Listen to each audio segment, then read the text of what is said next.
Graça e paz da parte de Deus, nosso Pai, de nosso Senhor Jesus Cristo, a todos, a você que me escuta neste instante. Nós começamos agora mais um episódio do Podcast, o de número 63. Esse é o nosso podcast de estudos bíblicos aqui da Mocidade, da Primeira Igreja Presbiteriana de Itabuna. Nós continuamos hoje aqui a nossa jornada pelo Evangelho escrito por Marcos, certo? E para isso, nós temos tido a contribuição de diversos irmãos na exposição dos textos de cada trecho do Evangelho de Marcos. Eu me chamo Esdras e nossa convidada especial de hoje é a Raquel Mangabeira. Ela é membro e congrega na Primeira Igreja Batista em Buerarema.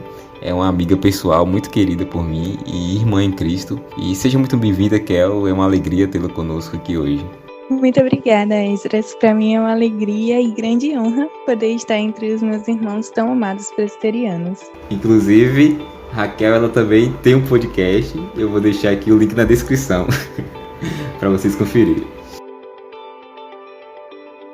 Então, meus irmãos, o texto do nosso episódio de hoje, ele se encontra no Evangelho de Marcos, no capítulo 11, e vamos ler dos versos 15 ao 19. Diz assim a palavra de Deus. E foram para Jerusalém. Entrando ele no templo, passou a expulsar os que ali vendiam e compravam. Derribou as mesas dos cambistas e as cadeiras dos que vendiam pombas. Não permitia que alguém conduzisse qualquer utensílio pelo templo. Também os ensinava e dizia: não está escrito, a minha casa será chamada casa de oração para todas as nações? Vós, porém, a tendes transformado em covil de salteadores. E os principais sacerdotes e escribas ouviam estas coisas e procuravam um modo de lhe tirar a vida, pois o temiam, porque toda a multidão se maravilhava de sua doutrina. Em vindo à tarde saíram da cidade. Então esse é o nosso texto de hoje. Palavra contigo, Raquel.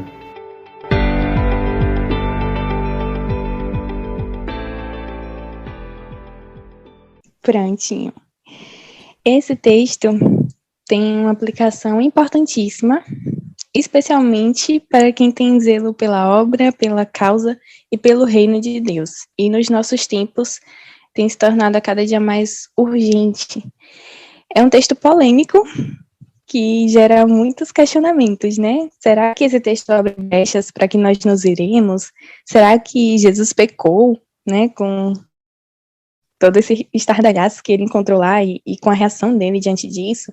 Ou será que esse texto quer dizer que nós não podemos mais fazer cantina na igreja, né, para causas que nós levantamos, né, como construção do templo, ou ajudar em algum ministério? Enfim, o que será que isso tudo significa?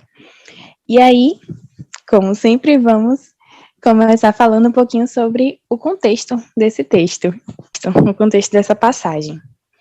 Aqui se passa no Templo de Jerusalém, o templo construído pelo rei Salomão, que era construído sobre o Monte Moriá, conhecido geograficamente como Monte Moriá, ou culturalmente Monte de Sião. E nós temos dois termos utilizados no Novo Testamento que representam a palavra templo. O primeiro é hieron, que é o lugar sagrado, que significava toda a extensão do templo, que eram de mais ou menos 15 hectares. Então, representava tudo que estava envolvido no ambiente templo. Então, a área exterior, que era o pátio dos gentios, e nessa área do pátio dos gentios existia uma limitação de onde os gentios não podiam passar. Se eles passassem, tinha a promessa de que eles morreriam. E aí, passando do pátio dos gentios, vinha o pátio das mulheres, e também tinha uma limitação até onde elas podiam ir, passando do pátio das mulheres. O pátio dos israelitas, que também tinha uma limitação. O pátio dos israelitas era onde aconteciam as reuniões da congregação, os grandes festejos, os grandes encontros, e onde os israelitas faziam as entregas das ofertas aos sacerdotes. E passando do pátio dos israelitas, tinha o pátio dos sacerdotes. E aí vem o segundo termo, que é o termo naus, que significava o templo levantado no pátio dos sacerdotes, onde havia o edifício especial para sacrifícios, que nós conhecemos como Santo dos Santos. Então, nesse texto, quando se fala do templo, isso que Jesus fez, que ele observou no templo, é, no primeiro termo, o uso da palavra hieron, que era o lugar sagrado, considerando toda a extensão do templo de Jerusalém. E essa cena especificamente acontece no pátio dos gentios. Essa situação é narrada nesse espaço que era um espaço sagrado, porque era dentro dos muros do templo, mas que se tornou secularizado, ou como diria a palavra antiga, o sagrado que se tornou hilário, um lugar onde era para ser de adoração e preparação, um lugar de oração, de devoção, se tornou uma feira livre e de economia mais desenfreada. Entendido isso, nós voltamos para o texto e vemos que Jesus expulsa 2 tipos de pessoas desse espaço do templo, que era o pátio dos gentios. Primeiro, os cambistas, e em segundo lugar, os comerciantes. Os cambistas eram pessoas que trabalhavam com compra, venda e troca de moedas estrangeiras. Então, tinha-se por cultura judaica que os judeus pagavam seus impostos correspondentes a 2 dracmas. Inclusive, tem um texto no Evangelho segundo Mateus em que o imposto do próprio Jesus é pago, porque Jesus era um judeu. E as moedas estrangeiras não eram aceitas no ambiente do templo. Então, haviam judeus vindo do mundo inteiro com diversos tipos de moeda, mas essas moedas não eram aceitas ali no ambiente do templo, então eles precisavam realizar a troca pela moeda local. E os cambistas cobravam taxas altíssimas por essas trocas, para que os judeus pudessem realizar o pagamento dos seus impostos. E o segundo grupo que Jesus expulsa do templo naquele momento foram os comerciantes. Os comerciantes que estavam ali apostos para, ao receber tanto judeus como gentios que vinham de longe trazer seus sacrifícios, eles estavam apostos para achar defeitos nos animais que eles traziam para os seus sacrifícios e convenciam de que aqueles animais, aqueles sacrifícios não seriam aceitos porque estavam defeituosos e eles precisavam, na verdade, comprar deles os seus animais. E Marcos destaca aqui os pombos, e é muito interessante isso porque os pombos eram um dos poucos sacrifícios que os pobres tinham condições de oferecer. Inclusive, José e Maria, quando foram apresentar Jesus no templo, fizeram um sacrifício de pombos. Então, o texto destaca de forma muito clara que até mesmo os pobres estavam sendo explorados naquele momento, naquele local, que era um local de adoração, que era para ser um local sagrado. Os judeus ali deveriam estar realizando um trabalho missionário sério. Era uma área que abrangia também os gentios, era o pátio dos gentios, mas eles transformaram aquele local em um trabalho oportunista em nome de Deus e com o apoio do sistema religioso, porque eles tinham por direito uma parte do lucro dos cambistas e também dos comerciantes. Então, tudo que era comercializado ali, todo aquele lucro era dividido com os sacerdotes. Joaquim Jeremias, em seu comentário, diz que eles estavam colocando Deus a serviço do pecado, e é uma expressão que define muito bem. Bom, seguindo, no versículo 16 diz assim: não permitia que alguém atravessasse o templo carregando algum objeto. Isso é um pouquinho fora do nosso contexto, mas o que acontecia era que pessoas carregadas de mercadoria estavam utilizando o templo, aquele ambiente do pátio dos gentios, como um atalho entre o leste de Jerusalém e o Monte das Oliveiras, sendo que na própria lei judaica estava vetado o uso do templo para cortar caminhos.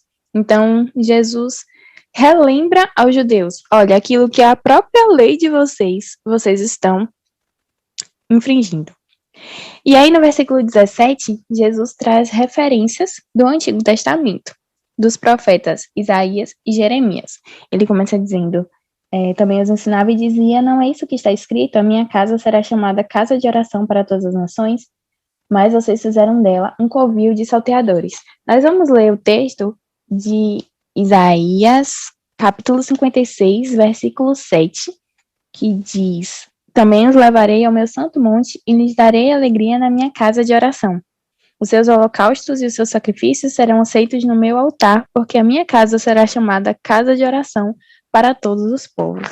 E lá em Jeremias, capítulo 7, versículo 11, diz: será que este templo que se chama pelo meu nome é um covil de salteadores aos olhos de vocês? Eis que eu mesmo vi isso, diz o Senhor. Pronto, ele usa essas duas passagens e mistura as duas passagens para descrever a conduta desprezível que estava acontecendo no templo. Ele começa com Isaías Isaías, que foi o profeta que ensinou que na era messiânica os gentios teriam a permissão de utilizar o templo junto aos judeus.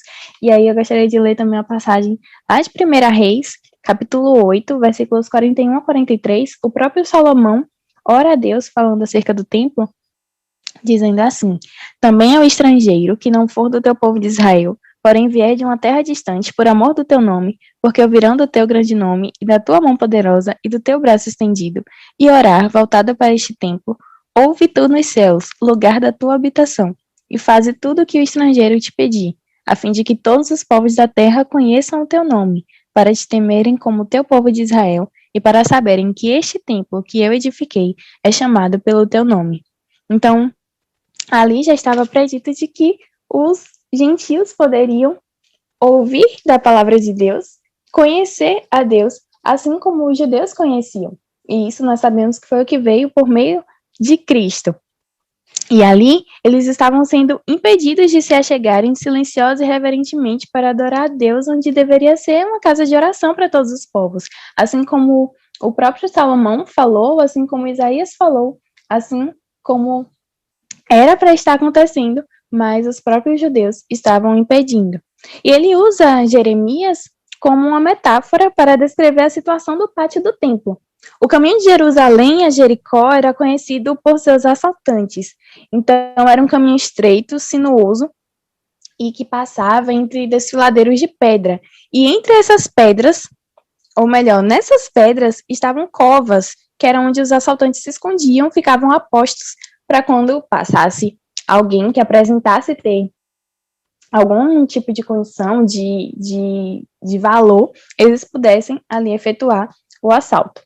E a expressão de Jesus foi mais ou menos dizendo que nos pátios do templo haviam ladrões piores do que nas covas desse caminho de Jerusalém a Jericó.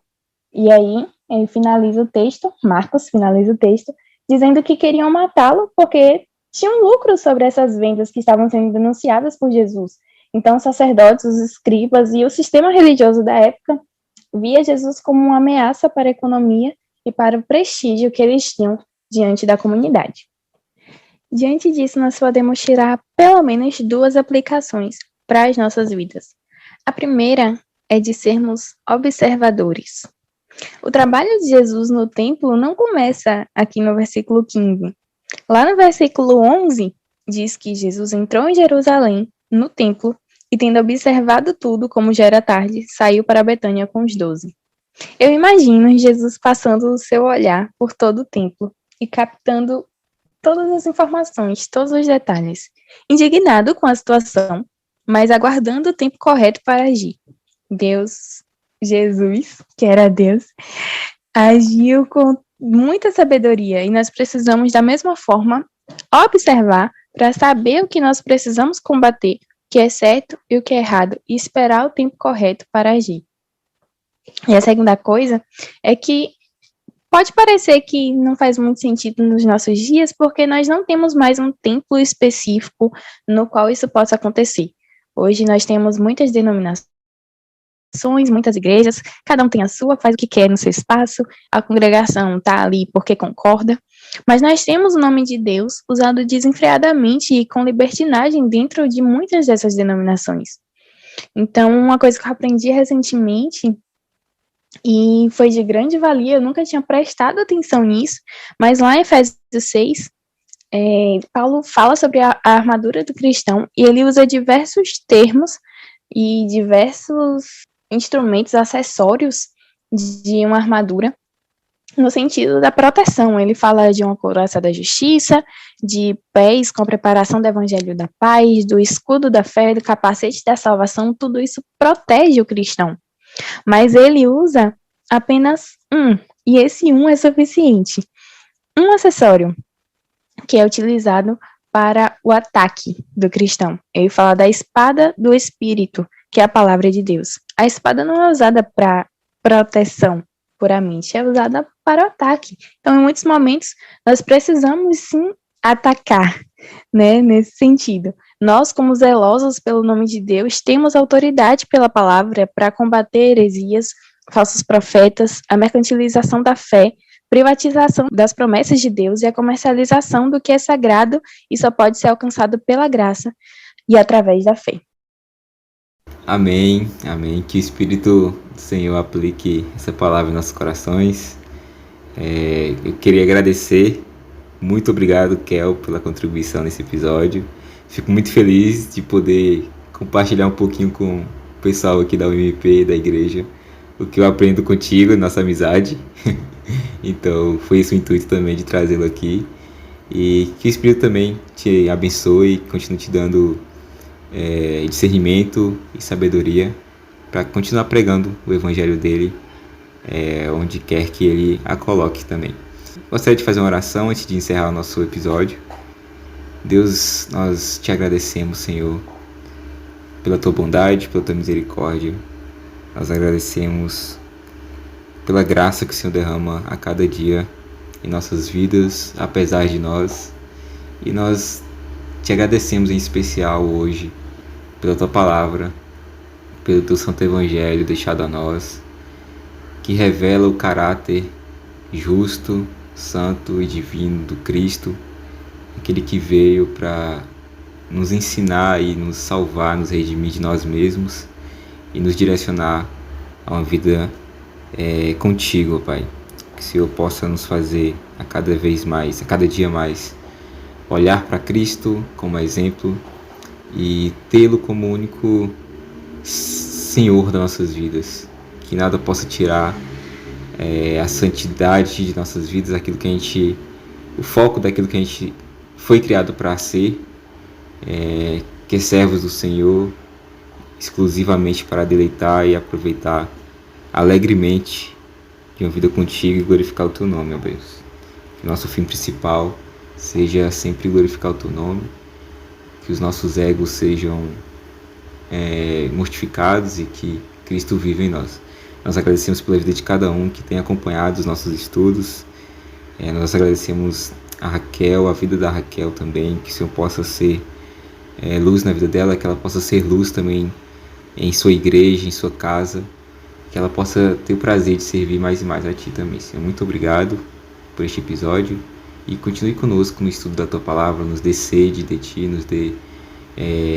nos dê direcionamento do Espírito para conhecer mais de Ti e também conhecer a nós mesmos e como nós devemos nos portar diante de Ti, como viver diante de Ti neste mundo. É isso, muito obrigado, Senhor, em nome de Jesus. Amém. É isso, gente, esse foi o episódio de hoje. Que os irmãos possam estar aí também continuando conosco nessa jornada por Marcos. Estamos quase lá, ainda faltam alguns episódios, mas a gente já caminhou demais. E se você tem chegado aqui agora, eu te convido a entrar no nosso canal aí no YouTube e procurar por nossa playlist. Na descrição tem aí os links. Você pode acompanhar os episódios passados, né, e continuar acompanhando também. Toda quarta-feira, às 19 horas, nós lançamos um novo episódio. Então continue conosco nesse estudo, que o Senhor possa estar abençoando a cada um. Compartilhe esse episódio com seus irmãos, com sua família, com seus amigos. Use como instrumento de evangelismo também. E é isso, um abraço a todos, que Deus abençoe e até o próximo episódio.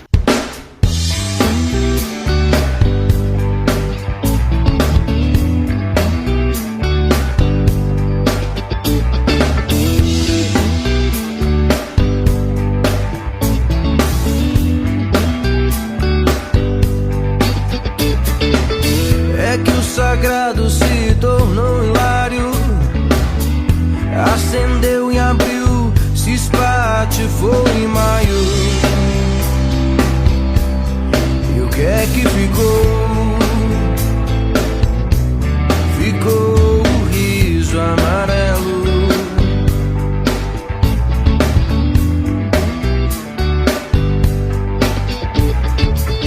E agora tanto faz o que é sagrado. Nada importa se isso tudo não for antes santificado, bem no interior.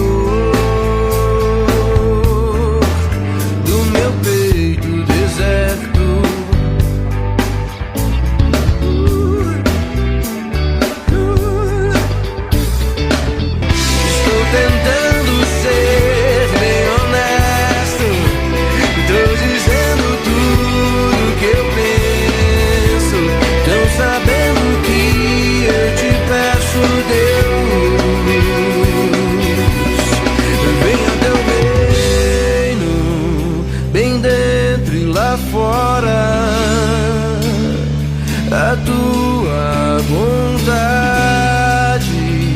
pra sempre e agora, pois tenho fome do pão deste dia, daquilo que é só teu.